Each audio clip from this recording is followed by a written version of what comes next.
મંગલમ ભગવાન વીરો મંગલમ ગૌતમ પ્રભુ મંગલમ સૂર્યભદ્રાદિયા જૈનો ધર્મોસ્તુ મંગલમ.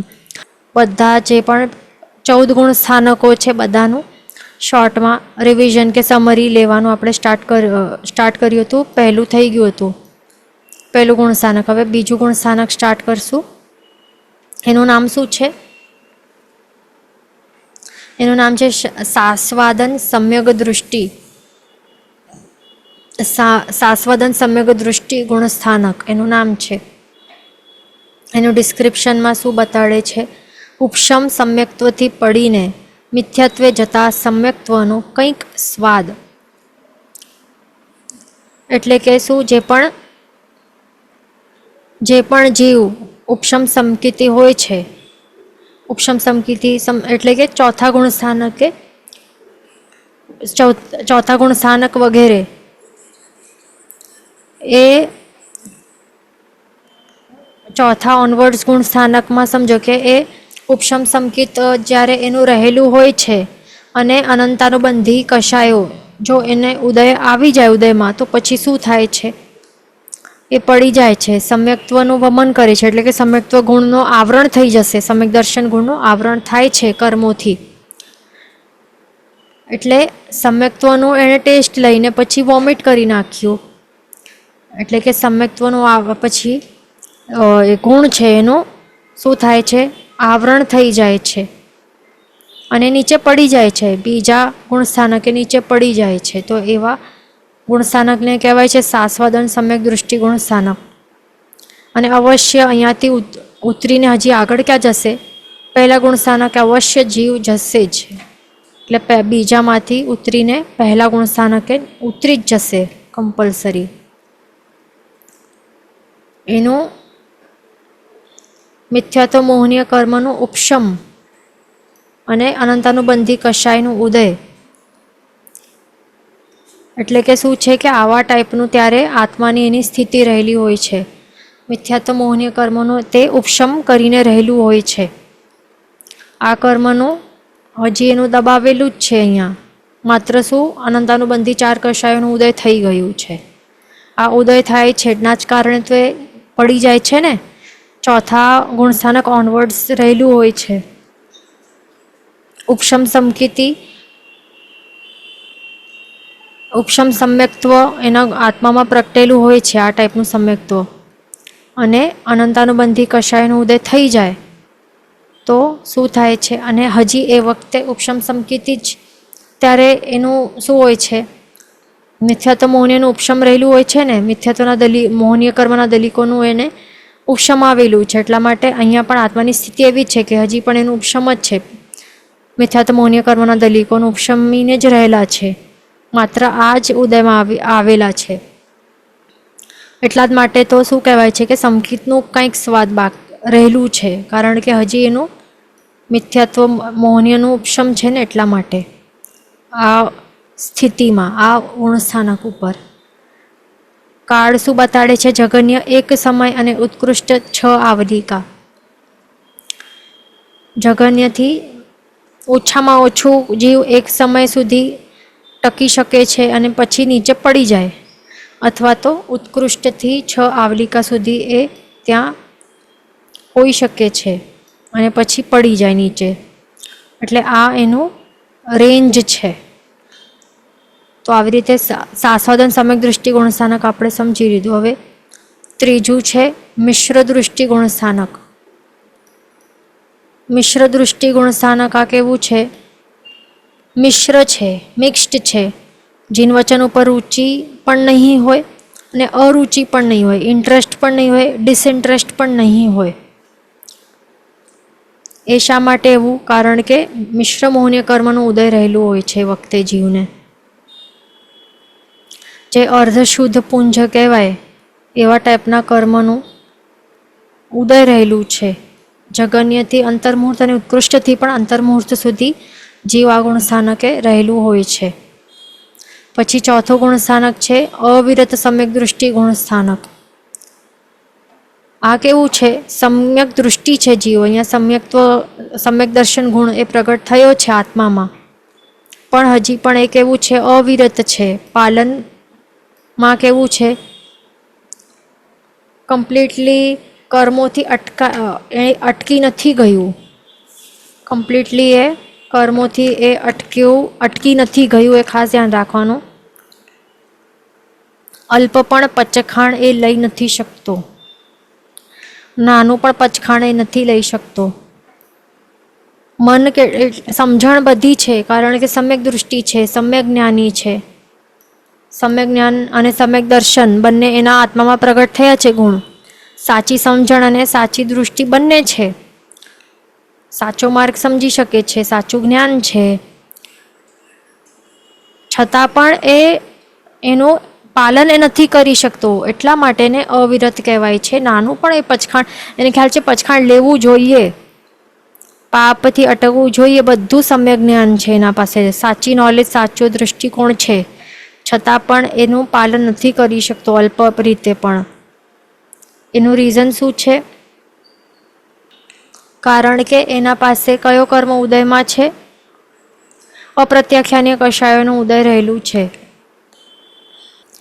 કષાયોનું ઉદય રહેલું છે, ત્યાં એડ કરી લેવાનું. અપ્રત્યાખ્યાનીય કષાયનું ઉદય રહેલું છે, એટલા માટે એ થોડું પણ પચખાણ નથી લઈ શકતો.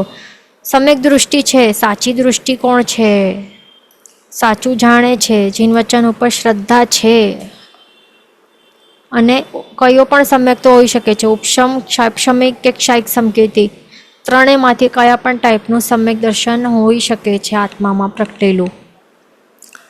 તો ઉપશમ સમ્યક તો શું છે? દર્શન મોહનીય વિપાક કે પ્રદેશોદય નથી, એટલે કે દર્શન મોહનીય કર્મ છે, એનું વિપાકોદય નથી. વિપાક એટલે કે શું? એનું શું સમજવાનું? વિપાકોદય નથી અને પ્રદેશોદય પણ નથી. કારણ કે ઉપશમ સંકિતમાં શું હોય? એણે શું કર્યું છે? આખો એક આટલો જગ્યા એણે આખી ખાલી કરી દીધી છે ને. ઉપશમ સમ્યક્ત્વમાં એ શું કરે છે? એક અંતર મુહૂર્ત જેટલી એણે આખા મોહનીય કર્મની જે આટલા દલીકોથી એણે આખો ખાલી કરી નાખ્યું છે ને, એટલા માટે કોઈ પણ જે મિથ્યાત્વ મોહનીય કર્મ, જે પણ મિથ્યાત્વ મોહનીય કર્મ છે ઉદયમાં રહેલું નહીં હોય, એટલા માટે કહે છે કે વિપાકોદય પણ નથી અને પ્રદેશોદય પણ નથી એમાં. કારણ કે મિથ્યાત્વના દલીક જે છે, કર્મ દલીક, એ જ હટાવી દીધા છે, અહીંયા ખાલી કરી નાખ્યું છે. આટલા એક અંતર મુહૂર્ત સુધી એણે શું કર્યું છે? બધા દલીકોને હટાવી દીધા છે, આખો ખાલી કરી દીધી છે જગ્યા. એટલા માટે એવું હોય છે ઉપશમ સમ્યક્ત્વમાં આત્માની સ્થિતિ એવી હોય છે. ઓકે, પછી ક્ષાપશમિક સમ્યક્ત્વવાળાને કેવી હોય છે? સંકિત મોહનીય કર્મનું વિપાકોદય હોય છે. એટલે કે શું? સંકિત મોહનીય કર્મ છે તો એનું રસોદય કે વિપાકોદય એ ચાલી રહેલું છે. એના કારણે એના આત્મામાં સમ્યક્ત્વ તો છે, પણ શું થાય છે? આ સંકિત મોહનીય કર્મ એ શું? એનું વિપાકોદય ચાલી રહેલું છે, એના કારણે શું થાય છે કે અતિચારો લગાડે છે એના શ્રદ્ધામાં. એવું છે આ સંકિત મોહનીય કર્મ, એ ધ્યાન રાખવાનું. અને બાકીના જે 6 છે એના પ્રદેશોદય ચાલી રહેલા છે. જે દર્શન સપ્તક છે, અહીંયા 6 એટલે કે કયા કર્મ સમજવાના? જે 7 કર્મો છે, દર્શન સપ્તક એટલે ટોટલ 7 કર્મો. દર્શન મોહનીયના 3 અને દર્શન મોહનીયના 3 અને બાકીના 4 અનંતાનુબંધી કષાયો. ઓકે, તો હવે આ 3 + 4 એટલે કે 7. તો 7માંથી માત્ર એક આ સંકિત મોહનીય કર્મ એક છે, એનું માત્ર એક જ એનું વિપાકોદય ચાલી રહેલું છે. એટલે આ જ માત્ર કર્મ શું કરે છે? એના સમ્યક દર્શન ગુણ પ્રગટેલું છે એમાં એ અતિચારો લગાડવાનું કામ કરે છે. અને બાકીના 6 છે એના પ્રદેશોદય ચાલી રહેલા છે. એનું મિનિંગ શું થાય છે? કે બધા કન્વર્ટ, ટ્રાન્સફોર્મ થાય છે. એટલે કે જે સમજો કે જે પણ આ મિથ્યાત્વ અને કયું છે મિશ્ર મોહનીય કર્મ, આ બંને કન્વર્ટ થઈને સંકિત મોહનીયમાં કન્વર્ટ થઈ રહ્યા છે, અને સંકિત મોહનીય તરીકે એ ઉદયમાં આવી રહ્યા છે. અને અનંતાનુબંધી 4 છે એનું શું થાય છે? અપ્રત્યાખ્યાનીયમાં કન્વર્ટ થઈ રહ્યા છે અને એનું ઉદય ચાલી રહેલું છે. ઓકે, એ ખાસ ધ્યાન રાખવાનું. એટલે ક્ષાપશમિકમાં શું થાય છે? એક સંકિત મોહનીય કર્મનું માત્ર એક વિપાકોદય અને બાકીના 6 જે દર્શન સપ્તકમાંથી બાકીના 6 કર્મો છે એનું જો એ સત્તામાં હોય ને તો પછી એનું પ્રદેશોદય ચાલી રહેલું હોય છે. એટલે કન્વર્ટ થઈને ઉદય બીજા સ્વરૂપમાં એ ઉદયમાં આવે છે. એટલે કે જે આપણે જે જોયા દર્શન મોહનીયના બાકીના 2 એ કન્વર્ટ થાય છે સંકિત મોહનીયમાં અને ઉદયમાં આવે છે એ સ્વરૂપમાં. અને જે 4 અનંતાનુબંધી છે તો એ બધા અપ્રત્યાખ્યાનીય વગેરેમાં, એટલે કે મેન જે અનંતાનુબંધી છે એ કન્વર્ટ થાય છે અપ્રત્યાખ્યાનીયમાં. અપ્રત્યાખ્યાનીય વગેરે જે પણ છે ને તો એમાં એ શું થાય છે? કન્વર્ટ થઈને પછી ઉદયમાં આવે છે. ક્ષાયિક છે એ કેવું છે? અનંતાનુબંધી 4 અને દર્શન 3 એનું ક્ષય. એટલે કે શું કે દર્શન સપ્તકનું સંપૂર્ણ ક્ષય સમજવાનું અહીંયા. અનંતાનુબંધી 4 કષાયોનું સંપૂર્ણ ક્ષય અને દર્શન મોહનીય કેટલા છે? 3 છે ને, તો આ 3 + 4 મળીને 7 એનું સંપૂર્ણ ક્ષય થાય. તો એવા હોય છે ક્ષાયિક સમકીતિવાળા. તો આવા 3 ટાઈપવાળા જીવો આ ગુણસ્થાનક ઉપર હોઈ શકે છે. પછી એનું કાર્ડમાં શું બતાડે છે કે ઉપશમ સમકીતિનું કેટલું કાર્ડ છે? જગન્યનું અંતર્મુહૂર્ત અને ઉત્કૃષ્ટથી પણ અંતર્મુહૂર્ત એનું કાર્ડ છે. પછી ક્ષાપશમિક સમકીતનું કેટલું છે? ક્ષાયિક સમકીતિ જેટલું જ છે. બંનેનું કેટલું છે? જગન્યથી અંતર્મુહૂર્ત અને ઉત્કૃષ્ટથી સાધિક 33 સાગરોપમ સુધીનું. જો આ જીવો માટે જે ચોથા ગુણસ્થાનક ઉપર અહીંયા બતાડે છે જે જગન્યથી 1 અંતર્મુહૂર્ત છે અને ઉત્કૃષ્ટથી સાધિક એટલે કે 33 સાગરોપમથી થોડુંક વધારે, એ ચોથા ગુણસ્થાનક માટે આ કાર્ડ બતાડે છે. તો ત્યાર સુધી એ હોઈ શકે છે. ક્ષાયિક શમિક અને ક્ષાયિક સમકીતની અપેક્ષાએ ચોથા ગુણસ્થાનકનું કાર્ડ અહીંયા બતાડે છે આ ટેબલમાં. અને ઉપશમ સમકીતનું કાર્ડ એ કેવી રીતે બતાડ્યું છે? ઉપશમ સમકીતિ હોય તો એના માટે ચોથો ગુણસ્થાનકનો કાર્ડ અહીંયા બતાડે છે. જગન્યથી અંતર્મુહૂર્ત અને ઉત્કૃષ્ટથી પણ અંતર્મુહૂર્તનું ધ્યાન રાખવાનું. પછી 5મું કયો છે? દેશ વિરતિ ગુણસ્થાનક. એમાં શું છે? એ અલ્પ પચ્ચખાણ કરે છે પણ સર્વ સાવધ્ય ત્યાગ નહીં. એટલે કે દેશથી વ્રતો સ્વીકાર્યા હોય, દેશવિરતિ છે ને, દેશવિરતિ ધર્ષ જે શ્રાવક હોય કેટલા વ્રતો સ્વીકારે? 12 વ્રતો સ્વીકારે. એમાં પણ 5 અણુવ્રતો હોય છે. એટલે કે દેશથી, એટલે કે સર્વથી નહીં પણ થોડુંક ઘણું જ એ પાપથી અટકે છે. અલ્પ પચ્ચખાણ કરે છે, અલ્પ રીતે પાપથી અટકે છે, પણ ટોટલી બધા જ પાપવાળા વ્યાપારનું ત્યાગ નથી કરતો. એ સર્વ સાવધ્ય વ્યાપારોનો સંપૂર્ણ ત્યાગ એ નથી કરતો. એટલા માટે એને કહેવાય છે દેશવિરતિ 5મા ગુણસ્થાનકને. અને એમાં શું હોય છે કે 3માંથી કોઈ પણ જે 3 સમકીત છે, ઉપશમ, ક્ષાપશમિક કે ક્ષાયિક, 3માંથી કોઈ પણ સમકીતની હાજરી હોઈ શકે છે જીવને. અને અપ્રત્યાખ્યાનીય કષાયનું ક્ષોપશમ એ રહેલું હોય છે અને પ્રત્યાખ્યાનીય કષાયનું ઉદય, એ ધ્યાન રાખવાનું. અપ્રત્યાખ્યાનીય કષાયનું ક્ષોપશમ રહેલું હોય એના જ કારણે એ થોડા ઘણા વ્રતો પણ લઈ શકે છે ને. અને પ્રત્યાખ્યાનીય કષાયનું ઉદય હોય એના જ કારણે એ સર્વવિરતિ લઈ નથી શકતો. સર્વવિરતિ એ નથી લઈ શકતો. બધા 5 મહાવ્રતો એ સ્વીકારી નથી શકતો આ કર્મના ઉદયના કારણે. જગન્યથી 1 અંતર્મુહૂર્ત સુધી હોય અને ઉત્કૃષ્ટથી દેશોન પૂર્વ કરોડ વર્ષો, કારણ કે એ પછી અમુક થોડા ઘણા વર્ષો બાદ એ આ સ્વીકારી શકતો હોય છે. સાધિક 8 વર્ષ બાદ એ પછી મેચ્યોરિટી આવે તો ત્યારે વ્રતવીરતિ એ લઈ શકે છે. અને એમાં પણ ટોટલ આયુષ્ય, મેક્ઝિમમ આયુષ્ય કોઈ જીવનો 1 પૂર્વ કરોડ વર્ષો હોઈ શકે છે. તો એ ઉત્કૃષ્ટવાળા આયુષ્યવાળા જીવો માટે અહીંયા સમજવાનું આપણને.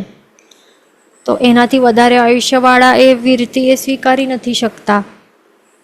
એ યુગલિકો હોય ને, અસંખ્ય આટલા વર્ષોવાળા, તો એમના માટે તો એ નથી ને, યુગલિકો માટે. એ ધ્યાન રાખવાનું.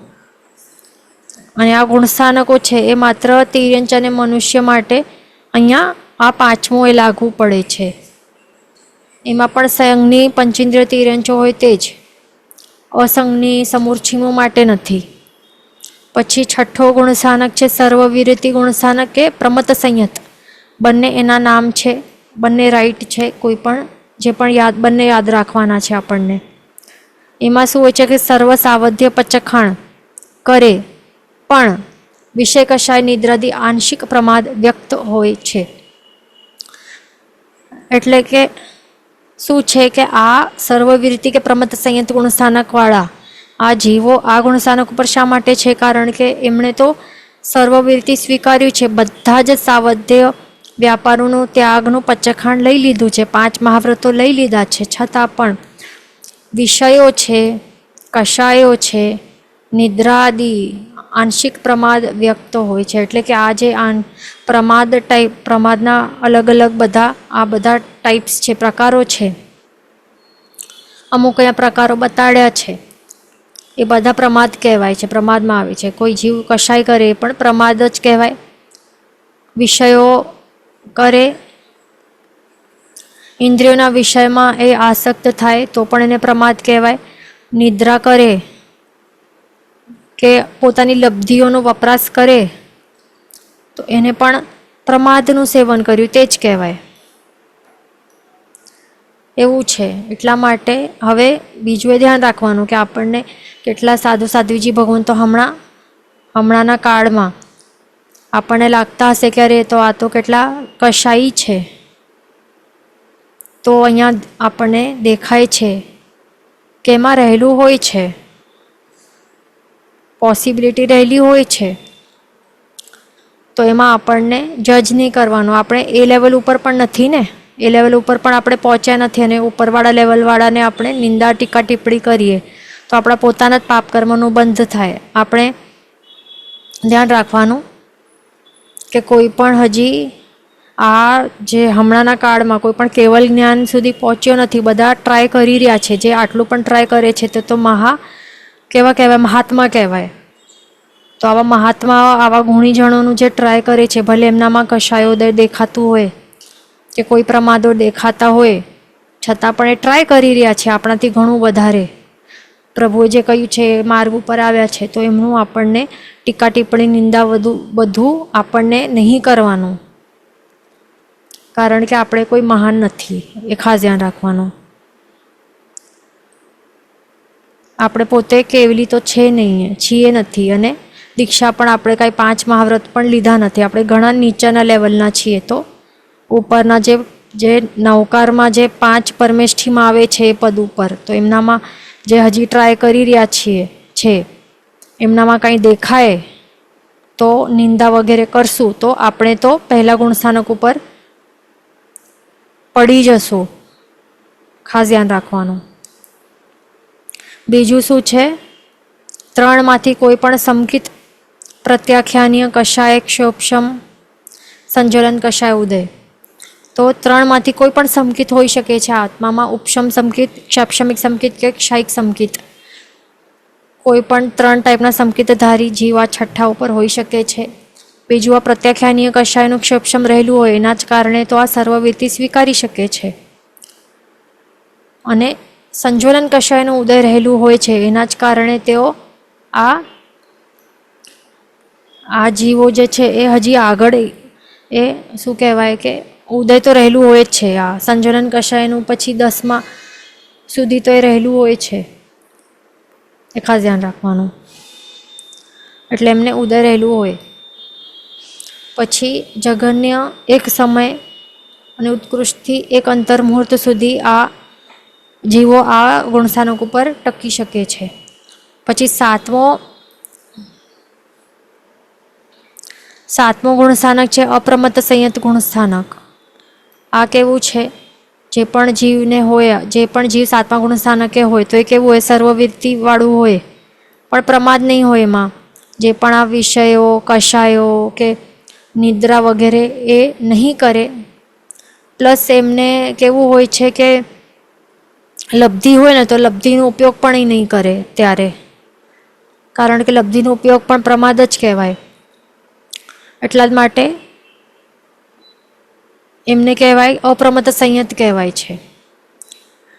ત્રણમાંથી કોઈ પણ સમકીતિ હોઈ શકે, એટલે કે ઉપશમ, ક્ષપશમિક અને ક્ષાયિક ત્રણેયમાંથી કોઈ પણ સમકિત હોઈ શકે છે આત્મામાં. અને મંદ સંજોલન કષાયનું ઉદય રહેલું હોય છે જીવને. પછી જગન્યથી એક સમયને ઉત્કૃષ્ટ એક અંતર્મુહૂર્ત જેટલું, એટલા સુધી એ ટકી શકે છે કોઈ પણ જીવ. ઓકે, તો હવે આપણને લાગતું હશે કે અહીંયા પ્રમાદ નહીં હોય તો જે પણ જીવ, સમજો કે ગૌતમ સ્વામીજી આ ગુણસ્થાનક ઉપર રહેલા હોય, પ્રમાદે કરતા નહીં હતા ને, અપ્રમત્તપણે રહેતા હતા. પ્લસ તેઓ એમની લબ્ધિનો પણ ઉપયોગ કરતા નહીં હતા ને, તો પછી આપણને એવો ક્વેશ્ચન આવે કે પ્રમાદ જ નહીં હોય તો નિદ્રા પણ પ્રમાદ છે તો સૂતા નહીં હશે, ઊંઘ લેતા હશે કે નહીં. તો ધ્યાન રાખવાનું જ્યારે પણ એવી રીતે. એનું કાર્ડ કેટલું છે, એક સમયથી એક અંતર્મુહૂર્ત જેટલું. પછી એ જીવ આવી જાય છઠ્ઠા ગુણસ્થાનક ઉપર તો ત્યારે એ નિદ્રા, ત્યારે એના શરીરના પ્રમાણે એને નિદ્રા લેવી પડે ત્યારે નિદ્રા લે છે, ધ્યાન રાખવાનું. પણ પાછો એમાંથી નીકળીને એનું આત્માના અધ્યવસાય શુભ છે એટલા માટે પાછો સાતમા ઉપર આવી જશે આટલા જગન્યથી ઉત્કૃષ્ટ કાળ બાદ, એવું હોય, ધ્યાન રાખવાનું. પછી આઠમું ગુણસ્થાનક કયો છે, અપૂર્વકરણ ગુણસ્થાનક કે નિવૃત્તિ બાદર સંપરાય ગુણસ્થાનક. એમાં શું હોય છે કે જીવ ક્ષપક શ્રેણી કે ઉપશમ શ્રેણીમાં હોય અને આ 5 ટાઈપના અપૂર્વકરણ કરે છે, 5 કરણો કરે છે, ધ્યાન રાખવાનું. ક્ષપક શ્રેણી અથવા તો ઉપશમ શ્રેણી, આ બંનેમાંથી એક એ એના તરફ આગળ વધે છે. એટલે કે 2 રસ્તા અહીંયાથી ડિવાઈડ થાય છે. અહીંયાથી 2 રસ્તા, એક તો ક્ષપક શ્રેણી અને બીજું છે ઉપશમ શ્રેણી. બંનેમાંથી એકમાં એ જાય છે. જે પડવાનું હોય એ ઉપશમ કરે અને જે મોક્ષ જેને મળશે ચરમ શરીરી એ ક્ષપક કરશે.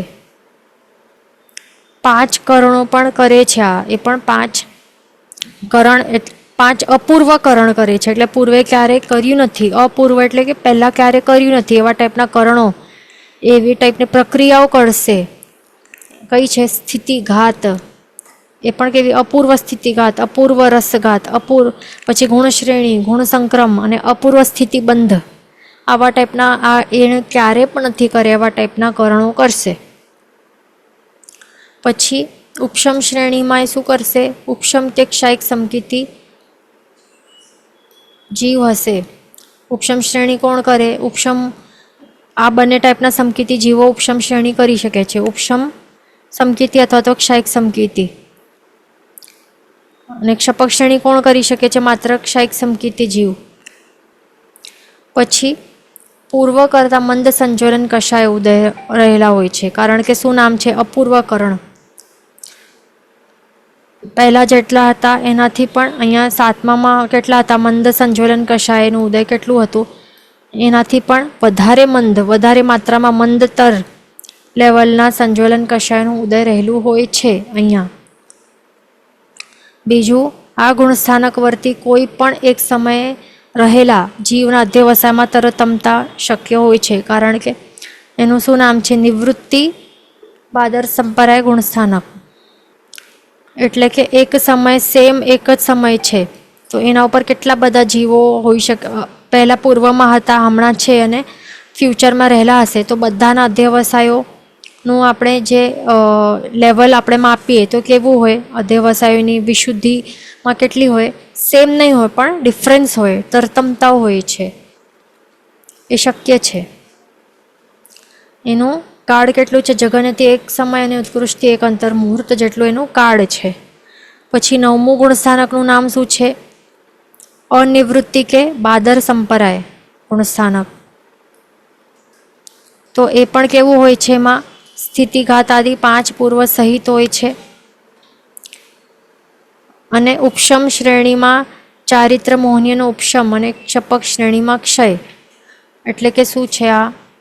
જો જીવ ઉપશમ શ્રેણીમાં ચડેલો હોય તો એ શું કરે? ઉપશમ કરશે ને, ચારિત્ર મોહનીય કરવાનો ઉપશમ કરશે, દબાવતો જશે. એટલે કે સત્તામાં તો પડેલા હશે, સત્તામાં દબાવી નાખશે. એટલે કે ઉદયમાંથી હટાવશે, ઉદયમાં આવવા નહીં દે પણ દબાવશે, પણ સત્તામાંથી હટાવી શકતો નથી, સત્તામાં પડેલા હશે. એટલા માટે તો પછી પડી જશે ને, 11માંથી આવતા આગળ ઉપર નહીં જઈ શકશે. અને ક્ષપક શ્રેણીમાં શું કરશે? ચારિત્ર મોહનીય કર્મનો એને સીધો ટોટલી ક્ષય કરી નાખશે.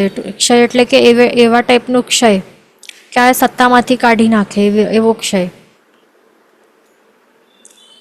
અને ક્ષય એટલે કે શું? કે પાછું એનું બંધ નહીં થઈ શકે, પાછા સત્તામાં આવી નહીં શકે એવા ટાઈપનું ક્ષય કરશે.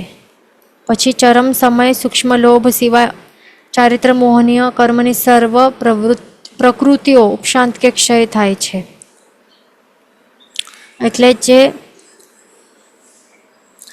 એટલે કે શું હોય છે? કે જે લાસ્ટ એટલે કે 9મું ગુણસ્થાનકનું જ્યારે લાસ્ટ પાર્ટ આવે ને, ચરમ સમય આવે ને, લાસ્ટેસ્ટ સમયમાં એ શું કરશે?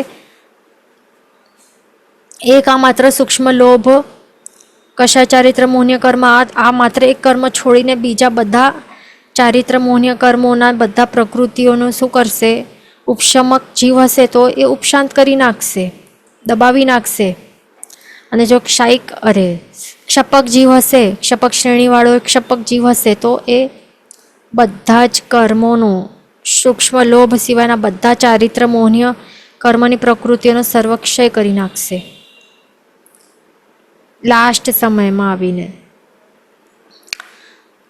હવે એનું અહીંયા શું બતાડે છે? ક્રમશઃ કેવી રીતે એનું સિક્વન્સ છે તે અહીંયા બતાડે છે. 9 નો કશાય, સંજોલન 3 નો ક્ષય કે ઉપશમ, અને ચરમ સુધી. એટલે પહેલાં તો 9 નો કશાયોનો એ ઉપશમ અથવા તો ક્ષય કરશે, એના બાદ એ સંજોલન 3 નો ક્ષય કે ઉપશમ કરશે. 9 કશાયો બધાને ખ્યાલ છે શું છે, અને સંજોલન 3 એટલે કે શું? ક્રોધમાન માયા. આ સંજોલન 3 એનું ક્ષય અથવા તો ઉપશમ એ ક્રમશ લાઇનસર કરશે. તો આપણે ભણ્યું હતું ને ડિટેલમાં કે કોના બાદ કયો કર્મનો સિક્વન્સ, એ પણ બાયટ કરવું પડશે બધાને. પછી ચરમ સમય સુધી બાદર લોભ ઉદય, ચરમ સમય સુધી શું હોય છે? બાદર લોભનું ઉદય રહેલું હોય છે. અને પછી એનું પણ એ શું કરે છે? સૂક્ષ્મ કીટ્ટીઓ બનાવી નાખે છે. સંજોલન લોભની સૂક્ષ્મ કીટ્ટીઓ એ બનાવી નાખે છે. પણ લાસ્ટ સમય સુધી બાદર લોભનું ઉદય રહેલું હોય છે. પછી એક સમયવર્તી જીવના અધ્યવસાયમાં તરતમતા નથી, એ ધ્યાન રાખવાનું. એટલે કે શું? અહીંયા છે ને નામ અનિવૃત્તિ, એનું આપણે શું મિનિંગ ભણ્યું હતું? કે એમાં એક જ સમયમાં કેટલા જીવો હોય છે? પાસ્ટમાં અનંતા જીવો, હમણાં પણ કેટલા જીવો હશે? ઘણા બધા. અને ફ્યુચરમાં પણ અનંતા જીવો. આ આટલા બધા જીવો એક જ સમયમાં, એટલે 9મા ગુણસ્થાનકમાં રહેલા કોઈ પણ એક સમય, એક આખો અંતર્મુહૂર્તનું હોય ને 9મું ગુણસ્થાનક, તો આટલા અંતર્મુહૂર્તમાંથી કોઈ પણ એક જ સેમ સમય ઉપર જે પણ જીવો રહેલા હોય, ઉપર ચડતા આ કોઈ પણ એક સમય લેવાનો. તો એ સમય ઉપર આપણે કોઈ પણ આટલા અનંતા જીવોના અધ્યવસાય માપીએ ને તો બધાની વિશુદ્ધિ એક જ સરખી હોય, ડિફરન્સ નહીં હોય, તરતમતા નહીં હોય. જગન્યથી એક સમય ઉત્કૃષ્ટ એક અંતર્મુહૂર્ત સુધી કોઈ પણ જીવ અહીંયા સુધી ટકી શકે છે 9મા ગુણસ્થાનક ઉપર. પછી ક્યાં છે? 10મું ગુણસ્થાનક, નામ શું છે? સૂક્ષ્મ સંપરાય. તો એમાં શું હોય છે? સૂક્ષ્મ લોભની કીટીઓનું ઉદય રહેલું હોય છે. માત્ર તે જ હોય છે ને. બાકીનું શું થયું છે? ઉદય એટલે કે એને ઉપશમ કરી નાખ્યું છે અથવા તો સંપૂર્ણ ક્ષય કરી નાખ્યું છે મોહનીય કર્મની બાકીની પ્રકૃતિઓનું. તો માત્ર શેનું ઉદય હોય છે? માત્ર સૂક્ષ્મ લોભની કીટીઓનું ઉદય રહેલું હોય છે. સૂક્ષ્મ લોભનો ઉદય હોય છે, બાકીની મોહનીય કર્મની પ્રકૃતિનો ક્ષય અથવા તો ઉપશમ. ક્ષયિક જીવ હોય, ક્ષપક જીવ હોય તો એ ક્ષય કરે અને ઉપશમક જીવ હોય તો ઉપશમ કરે. જગન્યથી એક અંતર્મુહૂર્ત અને ઉત્કૃષ્ટ જગન્યથી એક સમય અને ઉત્કૃષ્ટથી એક અંતર્મુહૂર્ત સુધી કોઈ પણ જીવ આ 10મા ઉપર ટકી શકે છે. 11મું ગુણસ્થાનકનું નામ શું છે? ઉપશાંત મોહ વિતરાગ છદ્મસ્ત ગુણસ્થાનક. તો એમાં શું છે કે મોહનીય કર્મનું ઉપશાંત કરે છે. વિતરાગ, એના કારણે એને વિતરાગતા ગુણ મળ્યું છે, પ્રગટ થયું છે આત્મામાં. અને એ છદ્મસ્ત પણ છે, કારણ કે બાકીના જે ઘાતી કર્મો છે અહીંયા દેખાય છે ને, છદ્મસ્તપણું એને શા માટે કહેવાય છે? કે કારણ કે મોહનીય કર્મનું ભલે એણે સર્વથા ઉપશમ કરી દીધું છે. અહીંયા કોણ હોય 11મા ઉપર? માત્ર ઉપશમક જીવ હોય ને. ક્ષપક જીવ તો ડાયરેક્ટ જમ્પ કરે, 10માંથી 12મા ઉપર ક્ષપક જીવ આવી જાય. 11મા ઉપર માત્ર કોણ હોય? ત્યાં નોટ ડાઉન કરી લેવાનું. માત્ર ઉપશમક જીવ હોય. તો ઉપશમક જીવ હોય તો એ શું કરે? મોહનીય કર્મની પ્રકૃતિઓનું સર્વથા ઉપશમ કરે, દબાવી નાખે, ક્ષય નહીં કરે. પણ બધું ઉપશમ કરી નાખ્યું છે એણે. બાકી જો લોભ ઉદયમાં રહેલું હતું, સૂક્ષ્મ કીટીઓ ઉદયમાં હતા, તો એનું પણ હવે શું કરશે? અહીંયા એનું પણ ઉપશમ કરી નાખશે. દેટ મીન્સ જે 28 મોહનીય કર્મની બધી પ્રકૃતિઓનું એણે સર્વથા ઉપશમ કરી દીધું છે ટોટલી. એના કારણે આ મોહનીય કર્મનું ટોટલી ઉપશમ થાય છે. આ કર્મનું એના કારણે એક ગુણ પ્રગટ થાય છે આત્મામાં, તે છે વિતરાગતા ગુણ. જીવ વિતરાગી બને છે. પણ બાકીના જે 3 ઘાતી કર્મોનું તો ઉદય ચાલી રહેલું છે, જ્ઞાનાવર્ણ્ય, દર્શનાવર્ણ્ય અને અંતરાય. 3 ઘાતી કર્મોનો તો ઉદય છે હમણાં, એટલા માટે હજી એ છદ્મસ્ત છે. કેવલી તો બન્યો નથી ને જીવ. કેવલ જ્ઞાન એને પ્રગટ નથી થયું. કેવલ જ્ઞાન, કેવલ દર્શન અને 5 જે લબ્ધિઓ છે એને પ્રગટ નથી થઈ. એવું છે આ જીવની અવસ્થા. ઉપશમ શ્રેણીવર્તી જીવ તે જ અહીંયા હોય અને અહીંયાથી અવશ્ય પડશે, કમ્પલસરી પડશે ને પડશે. ઉપર ચડશે નહીં અહીંયાથી. અને જો અહીંયા રહીને મૃત્યુ થઈ જાય જીવનો, તો એને શું મળે? દેવલોકમાં એ જાય છે, સદગતિ જ મળશે. કારણ કે હમણાં ભલે એણે ઉપશમ આવ્યું છે, છતાં પણ મોહનીય કર્મનું ઉપશમન કરીને વિતરાગતા ગુણ પ્રગટાવવું એ કાંઈ ઇઝી વાત નથી. એના અધ્યવસાય અતિ શુભ ચાલી રહેલા હતા ને, એટલા માટે ભલે ઉપશમક આ જીવ છે, ભલે ક્ષપક નથી, છતાં પણ સદગતિ જ મળશે.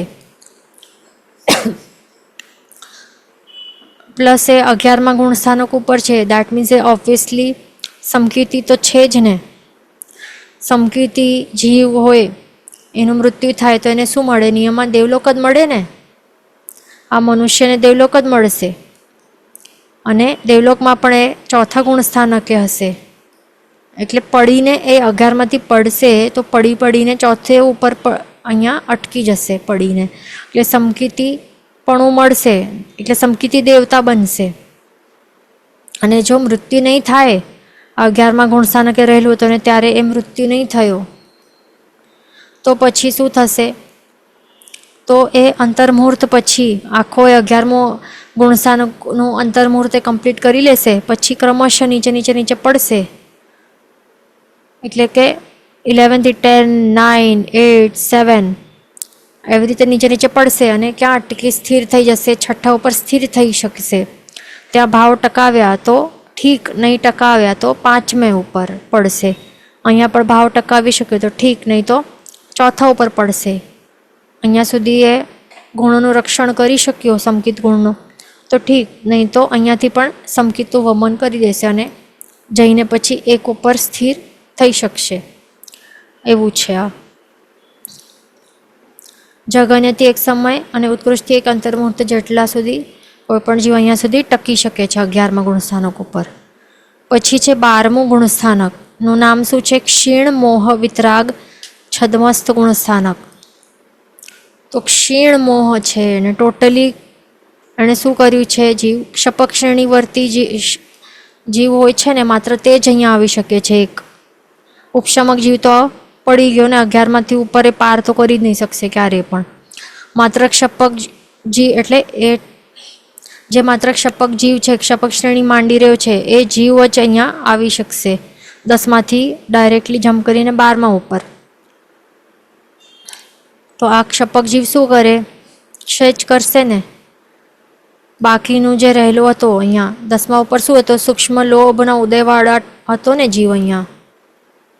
સૂક્ષ્મ લોભના ઉદયવાળો હતો અહીંયા 10મા ઉપર. પછી અહીંયાથી અહીંયા આવશે તો પછી કેવી રીતે આવશે? 10મો અહીંયા જે સૂક્ષ્મ લોભને સર્વથા ક્ષય કરીને અહીંયા આવી શકશે. એટલે 10મો લોભ, અહીંયા 10મા ગુણસ્થાનક ઉપર જે સૂક્ષ્મ લોભની કિટ્ટીઓ હતી જે ઉદયમાં હતી એનું સંપૂર્ણ અહીંયા ક્ષય કરશે અને પછી અહીંયા આવશે. એટલે દેટ મીન્સ કે મોહનીય કર્મનું સર્વથા ટોટલી અને ક્ષય કરી નાખ્યું છે. બધી જ 28 પ્રકૃતિઓનું બધું ક્ષય કરી દીધું અહીંયા. એટલે હવે તો સંપૂર્ણ, એટલે સત્તામાં છે જ નહીં તો ઉદયમાં આવી જ કેવી રીતે શકશે? ઉદયમાં પણ નથી અને સત્તામાં પણ નથી. એટલે એણે હવે વિતરાગતા ગુણ પ્રગટ થયું છે. એટલા માટે એને શું કહે છે? વિતરાગ કહેવાય છે. કારણ કે હવે ક્ષીણ મોહનીય કર્મની બધી પ્રકૃતિઓનો સંપૂર્ણ ક્ષય કર્યું, એના કારણે એને કયો ગુણ પ્રગટ થયું છે? આત્મામાં વિતરાગતા ગુણ પ્રગટ થયું છે. પણ હજી પણ તે છદ્મસ્ત છે, કારણ કે અહીંયા જ્ઞાનાવરણી આદિ 3 ઘાતી કર્મ ઉદયમાં છે હજી પણ, અને ચરમ સમય તેનું પણ સર્વથા ક્ષય કરશે. એટલે જેટલું પણ જગન્ય અને ઉત્કૃષ્ટ એક અંતર્મુહૂર્ત જેટલું રહેશે, ટકી શકશે કોઈ પણ જીવા 12મા ગુણસ્થાનક સુધી, તો ત્યાર સુધી એ આ 3 ઘાતી કર્મોનું ઉદય રહેલું હશે. પણ અંતિમ સમયે એનું પણ આ 3 ઘાતી કર્મોનું સર્વક્ષય કરી નાખશે. તો એના કારણે હવે આવશે, એન્ટર કરશે 13મા ગુણસ્થાનકમાં. અને કેવલ જ્ઞાન, આ 4 ઘાતી કર્મોનું નાશ કરવાના કારણે એને કેવલ જ્ઞાન પ્રગટ થશે. એટલે એ 13 ગુણસ્થાનકમાં પ્રવેશ કરશે. એને હવે કહેવાશે સયોગી કેવલી, કારણ કે યોગ સહિત છે છતાં પણ કેવલી ભગવંત છે. યોગ સહિત એવા કેવલી ભગવંત બનશે. આ ગુણસ્થાનક કેવું કહેવાય છે? યોગમાં વર્તતા કેવલ જ્ઞાની જીવોનું ગુણઠાણું. એટલે હજી પણ મન વચન કાયાના 3 યોગો રહેલા છે અને કેવલીપણું છે. એટલે કેવલ જ્ઞાન, કેવલ દર્શન ગુણ પ્રગટ થયા છે. કેમ? કારણ કે એમણે શું કર્યું છે? એનાથી અહીંયા પ્રવેશ કરતા પહેલાં 12મા ગુણસ્થાનકના લાસ્ટ ચરમ સમયમાં એણે જે 3 ઘાતી કર્મો છે બાકીના, એનું સંપૂર્ણ ક્ષય કરી નાખ્યું છે. એના કારણે કેવલ જ્ઞાનાવરણીય કર્મનું ક્ષય કરવાના કારણે કેવલ જ્ઞાન પ્રગટ્યું. દર્શનાવરણીય કર્મના સર્વક્ષયના કારણે કેવલ દર્શન ગુણ પ્રગટ્યું. અને અંતરાય કર્મના સર્વક્ષયના કારણે જે 5 લબ્ધિઓ એમને પ્રગટ થઈ છે, 5 શક્તિઓ, 5 લબ્ધિઓ એમણે પ્રગટ થઈ છે આત્મામાં. પણ એ મન વચન કાયાના યોગ સહિત છે, એટલા માટે સયોગી કહેવાય છે. 3 ઘાતી કર્મ ઉદય કે સત્તામાં નહીં હોય, એટલે ઉદયમાં સત્તામાં જ નથી, સત્તામાંથી જ કાઢી મૂક્યા છે, તો ઉદયમાં પણ નહીં હોય ને. અહીંયા જ નીકળી ગયા હતા ને. 12માના મોહનીય કર્મ હતું, એ મોહનીય કર્મ તો એણે પહેલાં જે ક્ષીણ મોહમાં છે એ ક્ષીણ કરી નાખ્યું 12મામાં જ, અને બાકીના 3 હતા તો એ પણ 12મામાં છેલ્લા સમયે એ નાશ કરી નાખે છે. એટલા માટે 4 ઘાતી કર્મોનું ઉદય તો સત્તામાં છે જ નહીં, તો ઉદયમાં પણ ક્યાંથી હોય? એના જ કારણે તો કેવલ જ્ઞાન પ્રગટ્યું છે ને, એમ કહેવાય, કેવલી કહેવાય છે. પ્લસ 4 અઘાતી કર્મો હજી પણ બાકી છે, સત્તામાં છે અને ઉદયમાં પણ છે. 4 અઘાતી કર્મો કયા? નામ, ગોત્ર કર્મ, વેદનીય કર્મ અને આયુષ્ય કર્મ. એ 4 કર્મ અઘાતી કર્મ હજી પણ છે, સત્તામાં અને ઉદયમાં પણ છે. હવે એ શું કરશે? 13મા ગુણ સ્થાનકવાળા આખો જેટલું પણ કેવલી પર્યાય છે એ વિતાવશે, કે જેટલા પણ વર્ષો છે બધું એવી જ અવસ્થામાં વિતાવશે. હવે હવે એમનું છેલ્લું સમય આવવાનું હોય છે, છેલ્લું સમય બાજુમાં આવશે ને, એટલે કે નિર્વાણનું સમય, છેલ્લું સમય જ્યારે આવશે, સમય નહીં, છેલ્લું અંતર્મુહૂર્ત કહી શકાય, છેલ્લું અંતર્મુહૂર્તો, તો ત્યારે શું થશે? થોડાક અંતર્મુહૂર્ત પહેલાં અહીંયા એમનું નિર્વાણ થવાનું હોય, એનાથી પહેલાં એ 14મા ગુણ સ્થાનકે આવશે. એ પણ અમુક સમયો સુધી જ હશે ને, એનાથી પહેલાં આટલું આખો 13મું ગુણ સ્થાનકમાં હશે, કેવલી પર્યાય જેટલું હશે એટલું 13મા ગુણ સ્થાનકમાં હશે. પણ હવે છેલ્લો જ્યારે એમનું અહીંયા નિર્વાણ સમય અહીંયા છે, આવવાનું છે, તો અમુક એક અંતર્મુહૂર્ત પહેલાં શું થશે? એટલે કે એમ કહી શકાય કે 13મા ગુણ સ્થાનકના છેલ્લામાં છેલ્લા અંતર્મુહૂર્તમાં શું કરશે? આયોજીકરણ કરશે. અહીંયા છેલ્લો અંતર્મુહૂર્ત થશે ને, અહીંયા 13મા ગુણ સ્થાનકનું, ત્યારે આયોજિકાકરણ કરશે, કેવલી સમુદ્ઘાત કરશે, યોગ નિરોધ કરશે અને શ્વાસોશ્વાસ નિરોધ કરશે. તો આવી રીતે આખો એ બધું એ કરશે. છેલ્લે જગન્યથી અંતર્મુહૂર્તનું હોય, ઓછામાં ઓછા ને ઉત્કૃષ્ટથી દેશોન પૂર્વ કરોડ વર્ષો સુધી આ ગુણસ્થાનક ઉપર કોઈ પણ જીવ હોઈ શકે છે. એટલે કેવલી પર્યાય એમ કહી શકાય, એમ પણ કે કેવલી પર્યાયનું પણ આપણે કહી શકીએ કે કોઈ જીવ અંતર્મુહૂર્ત સુધી કેવલી હોઈ શકે છે રહીને, સહયોગી કેવલી પણ, અને ઉત્કૃષ્ટથી સહયોગી કેવલી પણ દેશોન પૂર્વ કરોડ વર્ષો સુધી હોઈ શકે છે. પછી 14મું ગુણસ્થાનક છે અયોગી કેવલી ગુણસ્થાનક. એમાં શું હોય છે? કોઈ પણ યોગ નહીં હોય. અયોગીપણું છે ને, એટલે કે કોઈ પણ યોગ નહીં હોય, અને કેવલી છે, કેવલ જ્ઞાની છે હજી પણ આત્મા. શૈલેષીકરણ કરશે જીવ, કારણ કે આત્માને હવે જે અસ્થિર પ્રદેશો કેવા હતા, આંદોલન કરતા હતા ને, જેમ ઉકળતો પાણીના કેવા બુલબુલા થતા હોય છે, ભયંકર સ્પંદન આંદોલન રહેલું હોય છે ને, એમાં તો એને પણ હવે એ સ્થિર કરી નાખશે. એટલે કે આત્મા પ્રદેશો બધા પ્રદેશોને મેરુ પર્વત જેવો સંપૂર્ણ સ્થિર, એકદમ સ્ટેબલ કરી નાખશે. એને કહેવાય શૈલેષીકરણ કરશે. તો આ શૈલેષીકરણ કરશે એવી રીતે. એટલે જે 14 ગુણ સ્થાનક ઉપર આવા ટાઈપનું સિચ્યુએશન હોય છે, એકદમ સ્થિર હોય છે, કમ્પ્લીટલી સ્થિર હોય છે, કારણ કે એમની પાસે હવે એક પણ યોગ નથી. કારણ કે યોગ નિરોધ એણે 13મા ગુણ સ્થાનકના છેલ્લા અંતર્મુહૂર્તમાં જ કરી દીધું હતું ને, યોગ નિરોધ કરી દીધું હતું, ત્યારે સ્થિર બધું કરી દીધું, શૈલેષીકરણ કરી દીધું હતું ત્યારે. એટલે હવે હમણાં એમની અવસ્થા એકદમ ટોટલી સ્થિર થશે. બીજું 12 ઉત્તર પ્રકૃતિનો ઉદય ચરમ સમય સુધી હોય, એ આપણે પછી જોશું શું છે એનું મિનિંગ.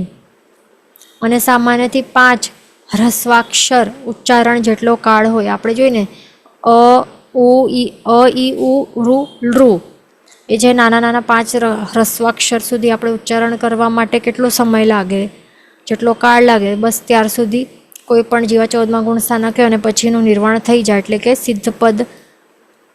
સિદ્ધ અવસ્થા કે સ્વસ્વરૂપમાં આવી જાય, મોક્ષની અવસ્થાની પ્રાપ્તિ થઈ જાય. અને ત્યારે શું થાય છે?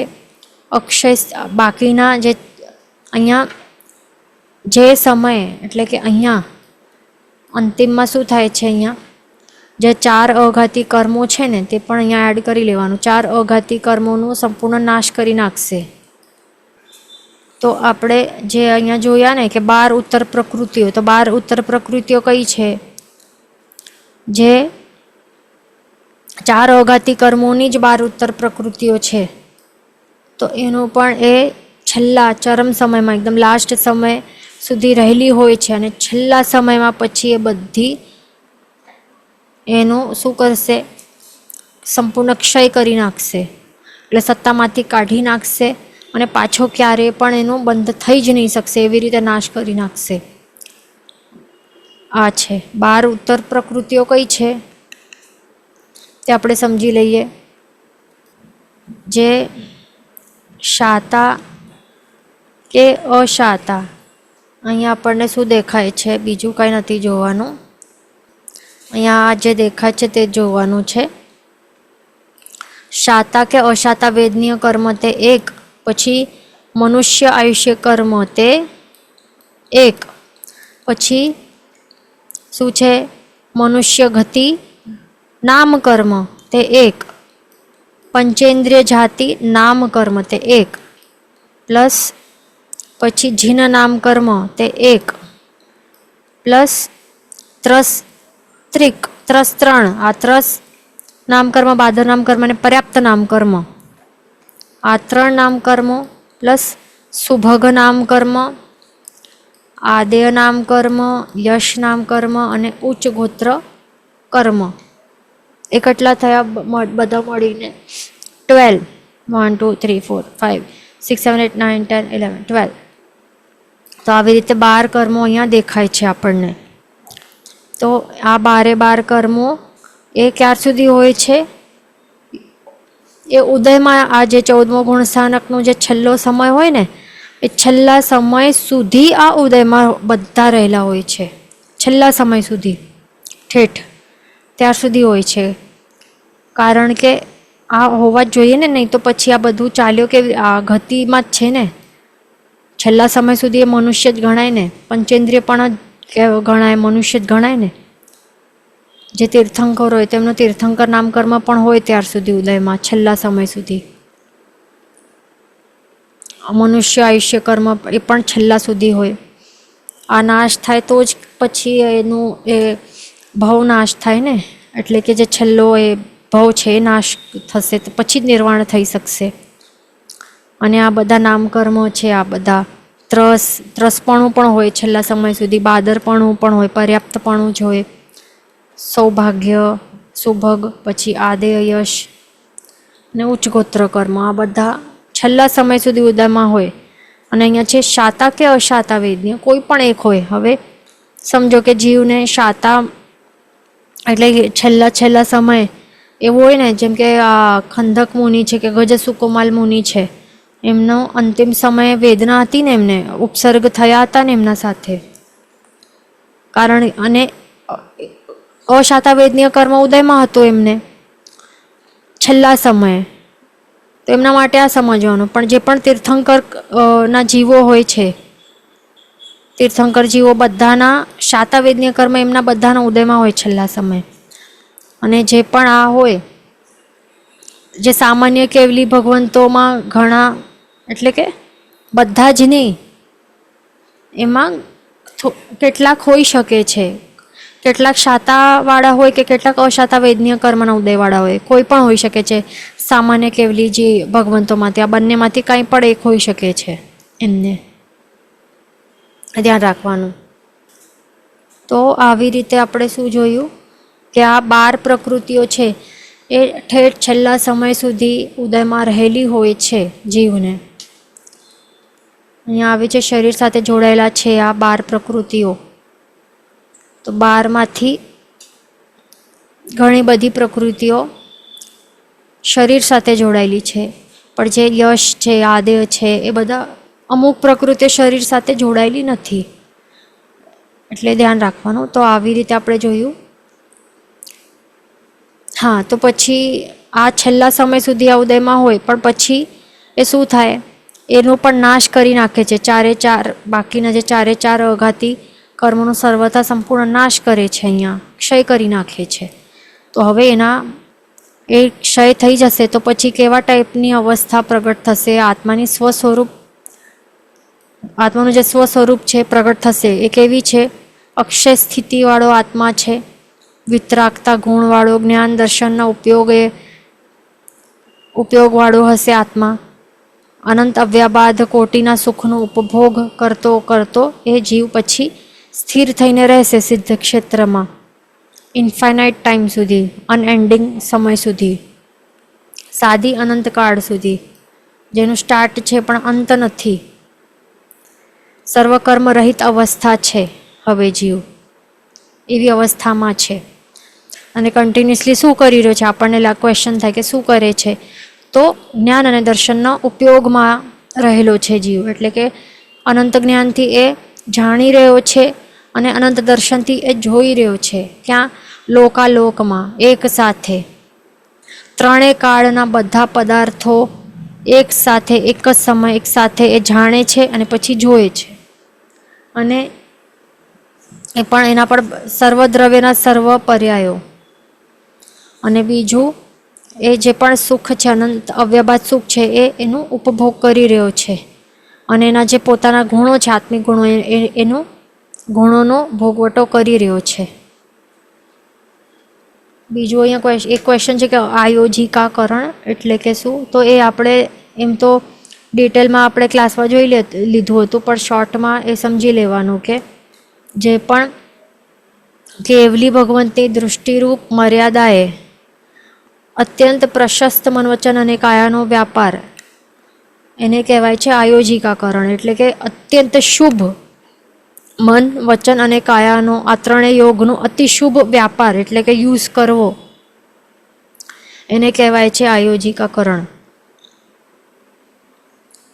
અને એ જે પણ સહયોગી કેવલી ભગવંત હોય છે, 13મા ગુણ સ્થાનકે રહેલા સહયોગી કેવલી ભગવંત, તો એમનું સમજો કે આયુષ્યનું માત્ર એક અંતર્મુહૂર્ત બાકી હોય તો ત્યારે શું કરે? ભવોપગ્રાહી કર્મો જે છે, ભવોપગ્રાહી કર્મો હોય છે એમને એનું ક્ષય કરવું હોય એના માટે શું કરે? એટલે કે શું? જે પણ આયુષ્ય કર્મ, 4 અઘાતી કર્મો બાકી રહેલા હોય ને એમના સહયોગી કેવલીના, તો જે અંતર્મુહૂર્ત જેટલું જ આયુષ્ય બાકી હોય એનાથી વધારે સ્થિતિવાળા બાકીના 3 અઘાતી કર્મો હોય તો એનું ક્ષય કરવા માટે એ કેવલી સમુદ્ઘાત અથવા તો યોગ નિરોધની વિશિષ્ટ ક્રિયાઓ કરવાની હોય એના પહેલાં એમને આયોજિકાકરણ કરવું પડે છે. એટલે કે શું કરવાનું? કે અત્યંત શુભ મન વચન કાયાનો વ્યાપાર કે યુઝ કરવાનું, તો એ કરે છે એને કહેવાય આયોજિકાકરણ. એ સમય થવા આવી છે, નેક્સ્ટ ક્લાસમાં કન્ટિન્યુ કરશું. જેનું વચન વિરુદ્ધ બોલાયું હોય તો મિચ્છામિ દુક્કડમ. સર્વમંગલ માંગલ્યમ સર્વકલ્યાણ કારણમ પ્રધાનમ સર્વધર્માણમ જન્મ જયતિ શાસનમ. પ્રણામ.